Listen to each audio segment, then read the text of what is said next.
Okay, people, so this has been kind of the talk of the town for the past few days. We have the bounty for Sabo. Sabo!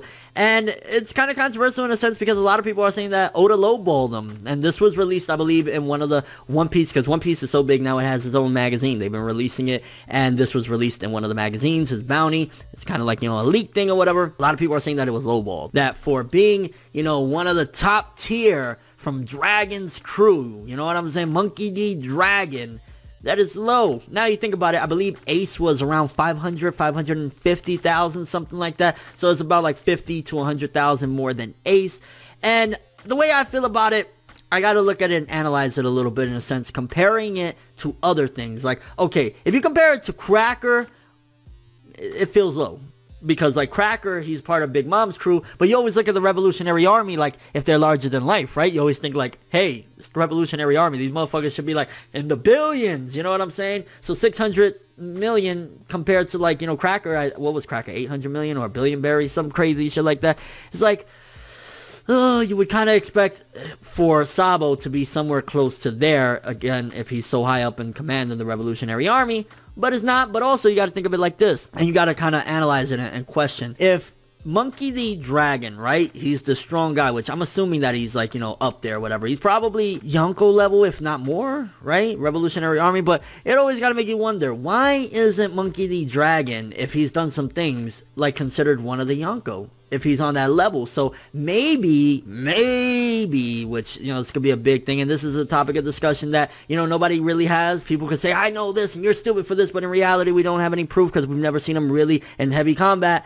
Monkey D. Dragon might not be on Yonko level, or because of the way he structured his organization, it's a little bit different. But all that passing on, and where it kind of leads to regarding Sabo's bounty, is that if Monkey D. Dragon is not Yonko level, then you got to ideally balance everything back to where the bounties would be. But also you got to think, Sabo, what was he doing? You know, the bounties isn't one particular thing like, oh, you're the biggest crew. You know, the bounties is compared to what you've done. And maybe Sabo hasn't been around, because you got to think, Sabo, if he was around, probably Luffy and them would have known of him by now. But also you got to wonder, how the fuck Luffy or Ace or anybody didn't know about Sabo's fucking being alive and his wanted poster and shit like that? That's something that kind of makes me puzzle a little bit. Like, was his wanted poster like a hidden thing? Or there's a lot of questions about Sabo's bounty that really makes me like, huh. So it's kind of lower than expected. Higher than Ace, but lower than expected.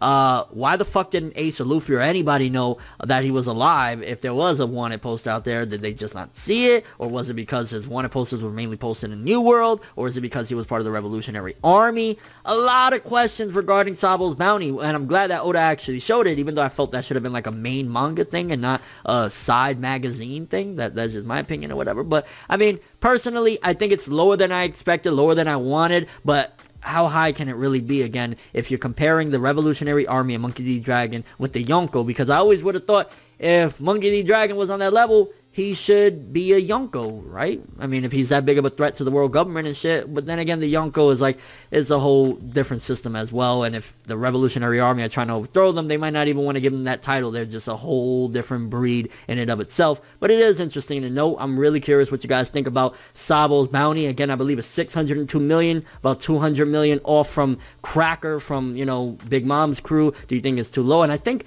Katakuri, if I'm not mistaken, from Big Mom's crew has $1 billion. So it really makes you wonder, did Sabo just not do enough, or what's up with it? Do you feel it's low or high, or how do you feel about Sabo's bounty? It's kind of interesting, the discussion, because I mean, at the end of the day, it's Sabo, bro. Anytime there's time to talk about Sabo, I'm talking about Sabo. But that's all I have for this quick one. Thanks for watching. Hope you enjoyed. If you liked anything I had to say or enjoyed the video, drop me a like. I'd greatly appreciate it. And if you want more from me, make sure to subscribe, follow me on Twitter, Instagram, and stalk my Facebook to get more when the video ends. I'm ForneverWorld, and as always, people, have an awesome day.